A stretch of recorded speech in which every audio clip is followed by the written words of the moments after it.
এই যে আমাদের খিরসা রেডি। ওভারনাইট রেখে দিয়েছিলাম, তা কেমন কি হয়েছে তোমাদের দেখাচ্ছে। দেখো এই যে, এই যে টেক্সচারটা দেখো। হ্যালো বন্ধুরা, তা আজকে বানাবো বিক্রমপুরের সেই ঐতিহ্যবাহী খাবার খিরসা। তা কীভাবে কি বানাতে হবে সেটাই দেখো। আর এইখানে নিয়ে নিয়েছি প্রথম আমরা 1 লিটার দুধ, আর এই পাশে কড়াই গরম করতে দেওয়া হয়েছে। এখানে এখন ক্যারামেল তৈরি করব। এই যে আমাদের চিনি ম্যাশ করে গুঁড়ো করা ছিল, সেইগুলো দিয়ে নিলাম। চিনির গুঁড়োর মধ্যে হালকা একটু জল মিশিয়ে এখন 1 সেকেন্ডে তাই লেগে গেছে। এখন আস্তে আস্তে জাল দিয়ে ক্যারামেল তৈরি করে নেব।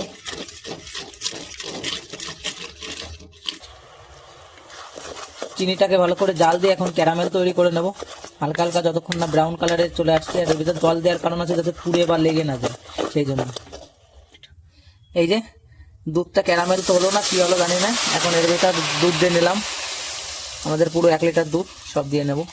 আর আমাদের ফুল ফ্যাট মিল্ক ব্যবহার করছি, পুরো একদম খাঁটি গরুর দুধ, পুরো দেশি গরুর দুধ। এখন এটাকে ভালো করে নাড়িয়ে চাড়িয়ে মিশিয়ে নিতে হবে। ভেবেছিলাম সে তো হলো না, অন্য কিছু হয়ে গেল। এখন মিষ্টির জন্য পরিমাণ মতন হালকা একটু চিনির গুঁড়ো।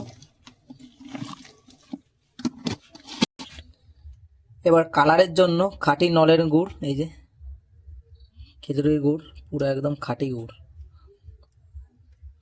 দিয়ে নিলাম।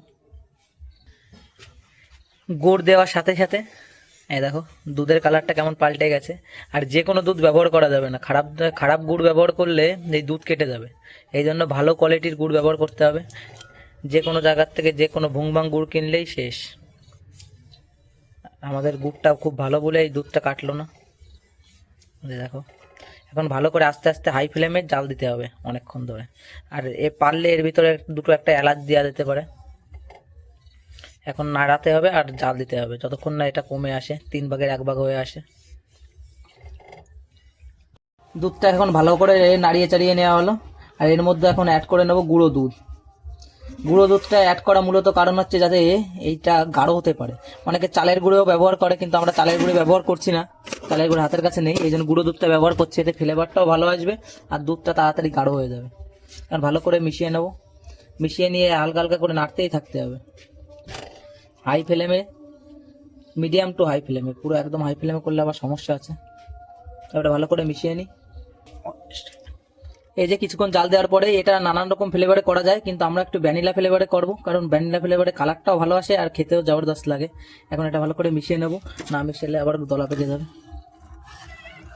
এই যে ভ্যানিলা ফ্লেভারটা খুব সুন্দর লাগে, তার জন্য আমরা আজকে ভ্যানিলা ফ্লেভার বানাবো। আর এটা কালারটাও খুব জবরদস্ত কালার আসবে। এখন আস্তে আস্তে জাল দিতে থাকি। এই যে দুধটা যখন আরেকটু গাঢ় হয়ে যাবে তারপর আবার ভিডিও করব। এখন আর ভিডিও একটু কিছুক্ষণ বন্ধ রাখা ভালো। আর এই গুঁড়ো দুধের কোয়ালিটিটা একটু খারাপ ছিল, যার জন্য এই যে গুঁড়ো দুধ গলেনি, উপর উপর দিয়ে ভেসে গেছে। এই যে, এই যে গুঁড়ো দুধগুলো ভেসে গেছে উপর উপর। দুধ দেখো জাল দিতে দিতে হাফ হয়ে গেছে। অনেকক্ষণ জাল দেওয়া হচ্ছে, এই 15-20 মিনিট ধরে জাল দেওয়া হচ্ছে, যা এতক্ষণ জাল দেওয়ার পর হাফ হয়ে গেছে। এই টানতে টানতে সকাল হয়ে যাবে। উপায় নাই তো, এত তাড়াতাড়ি বানানি যায় এত কষ্ট করে। দীর্ঘ 1 ঘন্টা ধরে জ্বালাচ্ছি, তারপরেও দুধ কমতেছে না। এই যে এখনো এতখানিক রয়েছে, আরও আধ ঘন্টা 1 ঘন্টা জ্বালানির পরে তারপর আমাদের তৈরি হবে কি বানাচ্ছি, খিরসা। কিন্তু এই যে লিকুইডটা তৈরি হয়েছে, এই যে কি টেস্ট লাগতেছে, একটু ফুদে ঠান্ডা করে খেলাম সেই স্বাদ লাগলো। একবারে এটা কমে তারপরে দেখাচ্ছে আবার।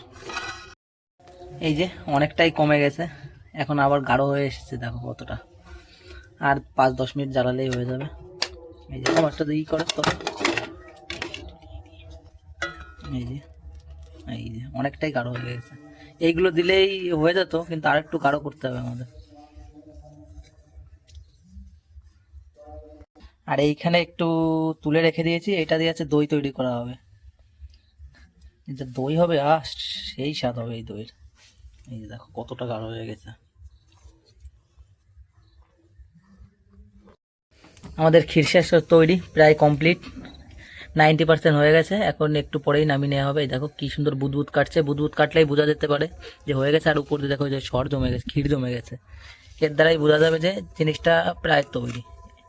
এখনই কোনো মাটির পাত্র থাকলে তো ভালো হয়, মাটির পাত্রে নামাতে হবে। আর মাটির পাত্র না থাকলে কোনো ওই যে কোনো কিছুতে একটু ঘি লাগিয়ে বা কিছু লাগিয়ে নামিয়ে দিতে হবে।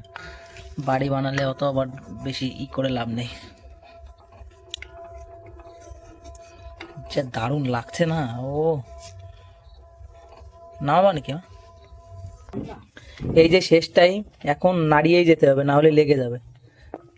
আস্তে আস্তে করে নাড়িয়ে যেতে হবে। আর ওইদিকে ব্যবস্থা করতে দেওয়া হয়েছে, থালা ঘটি বাটি যা আছে তারপর ঢেলে নেব।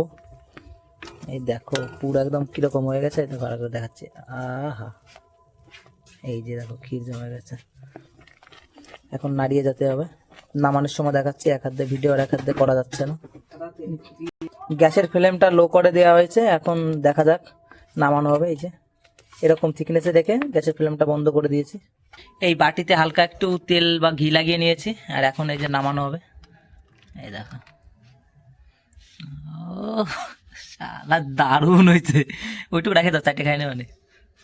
এই দেখো, এটা এখন 2-3 ঘন্টা রুম টেম্পারেচারে রাখলে জমে যাবে, বা ফ্রিজেও রাখতে পারেন, এটা পুরো জমে যাবে। এখন এই যে তৈরি আমাদের সেই বিখ্যাত খিরসা। পরে দেখাচ্ছি তোমাদের কেমন কি হয়েছে। এই যে কিছুক্ষণ রুম টেম্পারেচারে রেখে রাখা হয়ে গেছে, এই যে 2 মিনিট মতো। এখন হালকা হালকা জমা শুরু হয়ে গেছে। আর এই যে এর উপর একটু কটা বাদাম ছিল বাড়ি ভিজানো, সেই বাদামগুলো দিয়ে নিলাম একটু সাজানোর জন্য, এর কোনো কারণ নেই। এখন এটাকে রেখে দেবো কোনো একটা ভালো জায়গায়, সকালে তোমাদের দেখাচ্ছি কেমন কি হয়েছে, কারণ রাত্রে আর ওঠা হবে না। 1 ঘন্টা পর রাখলে এটা জমে যাবে। এই যে আমাদের খিরসা রেডি, ওভারনাইট রেখে দিয়েছিলাম, তা কেমন কি হয়েছে তোমাদের দেখাচ্ছি। দেখো এই যে, এই যে টেক্সচারটা দেখো, পুরো দারুণ।